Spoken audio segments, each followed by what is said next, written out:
I want to tell you, Kavanaugh, you have released the whirlwind, and you will pay the price. You won't know what hit you.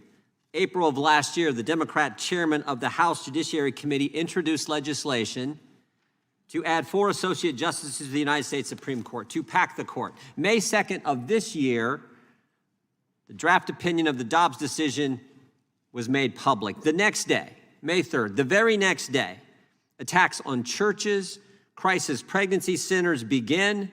They occur around the country, and they continue for months. Over 100 churches, crisis pregnancy centers attacked since the leak of that opinion.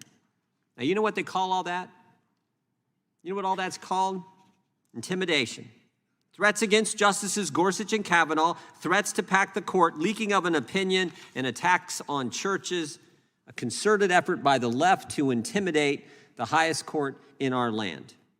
And I didn't even mention the lies told about Justice Kavanaugh in 2018 during his confirmation process. I didn't mention when Senator Joe Biden and Senate Democrats drove Justice Alito's wife to tears during his confirmation hearing. And I didn't mention the Democrats on this committee who have for the last year attacked Justice Thomas and his wife. And now today, a hearing about 8-year-old secondhand hearsay. 8-year-old secondhand hearsay from a witness who for 18 years took money from pro-life donors, $30 million, and then this year, all of a sudden remembers, just weeks after the Dobbs leak happened, that 8 years ago, he heard that at a dinner party, Justice Alito told his guests that they would like the Hobby Lobby decision. Just now remembers that. Mr. Schenck wasn't there.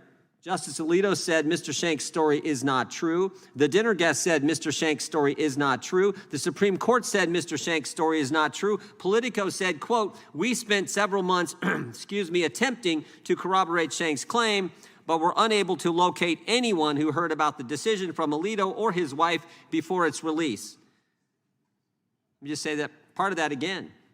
We were unable to locate anyone who heard about the decision from Alito before its release. And even the New York Times who broke the story, they said there are gaps in Mr. Schenk's account. Gaps in his account. That's liberal speak for this story doesn't add up. But I'll tell you something that did happen.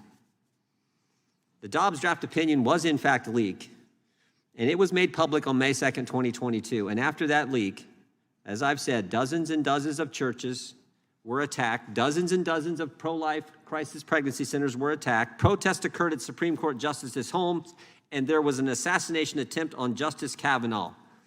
But to date, in this Congress, not one hearing in the House Judiciary Committee about that leak. Not one hearing about the real leak, but here we are today at the end of the session having a hearing on the fake leak.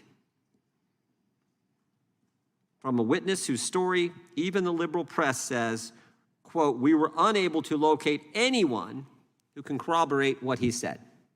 That's what we're doing. So I hope maybe in the last week or two of this session of Congress, maybe we can begin to look into what happened with the Dobbs decision, how that leak took place. I think that would be something that would... The witnesses as the evidence, not baseless statements without firsthand knowledge. But I urge Mr. Palmer, if he wants to understand what actually happened, to read the 300-page report that we published on the first impeachment investigation. There's a lot in there about Mr. Shokin. Luckily, though, he doesn't even have to do that. You can just read the New York Post story itself, because in that story, Shokin admitted that he never opened an investigation into Burisma. He claims to have had, quote, "specific plans to do so." Yeah, sure.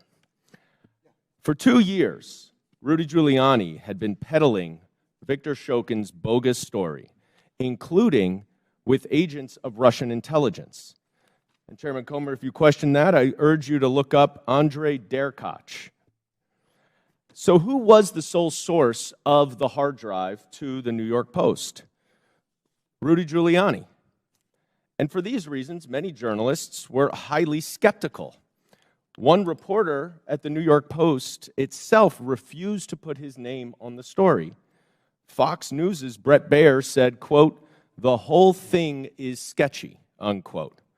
And both Giuliani and the Post refused to give the laptop to other journalists to verify and analyze it. In fact, Giuliani told the New York Times that he hoped that it would be published before it could be verified. So what is the so-called authentication for this laptop? Well, Chairman Comer said in his opening statement that it's a subpoena to the computer repair shop owner, which happened about a year before the New York Post story. But that is not the same hard drive that Rudy Giuliani received months later from that repair shop owner and passed along to the New York Post after he was in possession of it for several months. Now, Mr. Baker, based on your understanding of Russian malign influence campaigns, does Russian intelligence have the capacity to manipulate a hard drive? Yes. So it is possible that some of the materials on a hard drive could be authentic, and some could be altered, manipulated, or even added to the hard drive. Is that right? I believe so, yes. Mr. Roth, you have testified today that Twitter was keenly aware of the hacking efforts by Russia in connection with the 2016 election. Is that right? Yes, sir. And those efforts, I believe you said, and correct me if I'm wrong, by Russian intelligence to interfere in our electoral process continued up and through and including the 2020 election. Is that right? Russian efforts certainly continued through the 2020 election and even through the midterms. I couldn't say specifically if it was military intelligence, as was the case in 2016, but certainly the Russian government was involved. So let's run down what Twitter knew about this hard drive and this story when it was published. First, the sole source of the hard drive was Rudy Giuliani, who had been working closely with Russian intelligence agents throughout 2020. Second, Russian intelligence interfered in the 2016 election and was actively trying to do it again. And third, numerous journalists, including at the New York Post and Fox News, raised suspicions about the hard drive, and they refused to allow an independent analysis and verification of it. Now, Mr. Baker, based on your experience in law enforcement, wouldn't this give anyone concerned about Russian interference in our elections serious pause? Well, I think as reflected in the public record, at the time, I thought there were great concerns on that side of the equation, because in part with respect to all the things that had happened since 2016 with respect to the hack and leak or hack and dump issues, there were facts that indicated that the computer might have been abandoned and so on, but which made it a very difficult case, which is why we're sitting here today talking about it. Right, and there was a 24-hour delay in continuing to spread the publication of it. Isn't that right? Yes. Okay. You know, that is exactly what 51 former intelligence officials, many from Republican administrations, even the Trump administration, said in that letter that is being distorted by Mr. Jordan and others at this hearing. Let me quote one paragraph of what they say. We want to emphasize that we do not know if the emails provided to the New York Post by President Trump's personal attorney, Rudy Giuliani, are genuine or not, and that we do not have evidence of Russian involvement. Just that our experience makes... You know how Zelensky announced it? Did he tweet it? Did he do a press statement? Did he do a press conference? You know how that happened? I mean, you got all three of them wrong. They get the call, they get the meeting, they get the money. It's not 2 + 2, it's 0 for 3. I mean, I've never seen anything like this. And you told Mr. Castor that the president never told you that the announcement had to happen to get anything. In fact, he didn't just not tell you that, he explicitly said the opposite. The gentleman from Texas just read it. You said to the President of the United States, "What do you want from Ukraine?" The President, "I want nothing. I want no quid pro quo. I want Zelensky to do the right thing. I want him to do what he ran on." What did he run on, Ambassador Sondland? Transparency. And dealing with corruption, right? That's right. Mr. Castor raised another important point.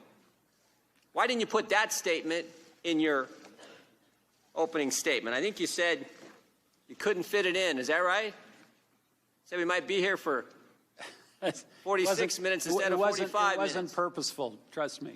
Wasn't purposeful? No. Couldn't fit it in a 23-page opener. The most important statement about the subject matter at hand, the President of the United States in a direct conversation with you about the issue at hand, and the President says, let me read it one more time. What do you want from Ukraine, Mr. President? I want nothing. I want no quid pro quo. I want this new guy, brand new guy in politics. His party just took over. I want Zelensky to do the right thing. I want him to run on and do what he ran on, which is deal with corruption. And you can't find time to fit that in a 23-page opening statement. You know what a quid pro quo is? I do. This for that, right? Looks to me like Ukraine got that 3 times, and there was no this. We didn't do anything. Or excuse me, they didn't have to do anything. I've never seen anything like that. And this is when the call came out. Y'all remember this? When the call came out, everyone said we're gonna quid pro quo. There's going to be that was what was in the call, and of course that didn't happen. That didn't happen. Remember what the complaint said? Remember what the memo said of the whistleblower? This call was frightening. This call was scary. All those things. None of that materialized. None of that materialized. I yield back. In response to my colleagues seem to be under the impression that unless the President spoke the words, Ambassador Sondland, I am bribing the Ukrainian President, that there's no evidence of bribery. If he didn't say, Ambassador Sondland, I'm telling you I'm not going to give the aid unless they do this, that there's no evidence of a quid pro quo on military aid. But nonetheless, Ambassador, you've given us a lot of evidence of precisely that conditionality of both the White House meeting and the military assistance. You've told us, Ambassador, have you not, that you emailed the Secretary of State and said that if these investigations were announced, the new justice person was put in place, that the Ukrainians would be prepared to give the President what he wants, and that would break the logjam. You've testified and showed us documents about this, have you not, Ambassador? I have. And in your written statement, you say that the logjam you're referring to includes the logjam on security assistance, correct? Correct, as my presumption. Yes. And we also have seen, and you testified, that you have also seen Ambassador, or rather, Acting Chief of Staff Mulvaney himself acknowledge that the military aid was withheld in part over the investigation into 2016 that you've talked about. You referenced that as well, correct? Correct. Now, they also seem to say that, well, they got the money.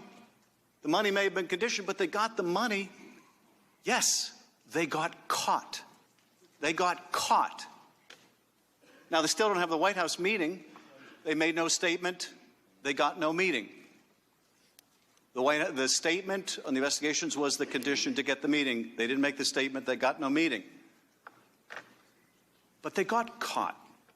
You're aware, aren't you, Ambassador, that 2 days before the aid was lifted, this inexplicable aid was lifted, Congress announced it was investigating this scheme. You're aware of that, aren't you, Ambassador? I am now, yes.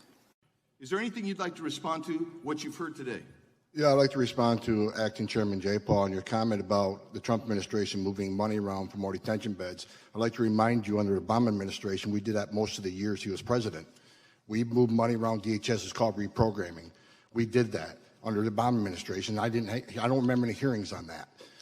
And also, I'd like to remind you that under the Obama administration, I mean, you're quick to point out that the cages were built under Obama administration. I was there. Family detention, we had 100 family beds under Obama administration. We built 3,000 more. So when there was a surge in FY14 and FY15 on the border, Congress was quick to give all the money we needed to build detention facilities, get transportation contracts. We reprogrammed money out of the majority of the years he was president. That was fine. Under Obama administration, FY12, we removed 409,000 people, half of what was removed last year. There was no hearings on that. So this is about transparency. Let's be factual about it. The time of the gentleman has expired. Since you did address some comments at me, I'll just say that I didn't like it under the Obama administration either. In fact, But be honest with the American people. Excuse You me. can't point out faults in the Trump administration when it happened Mr. under the Obama Holman. administration. That's dishonesty. It's pathetic and it's sad. Mr. Holman, I control the time, and I am the chairwoman of the committee. Thank you for respecting that. I didn't like it under the Obama administration, and I'll remind you, Mr. Holman, that you also testified before Congress in support of the Obama's priorities enforcement program before the Senate Judiciary Committee on May 19th, 2016, which had a very different approach. Well, With can that- I respond to that? with Can I respond to would- that? No. Of course you may not. With And I want to give you some time, but I do want to ask one quick question, and I want to make one quick statement. I find it very offensive that anybody would compare any federal employee, frankly, to someone who, the Gestapo or running Nazi concentration camps. That is very offensive. I have 15 seconds, and I yield it to you. Thank you for saying that. I wish somebody in Democratic leadership would say that out loud.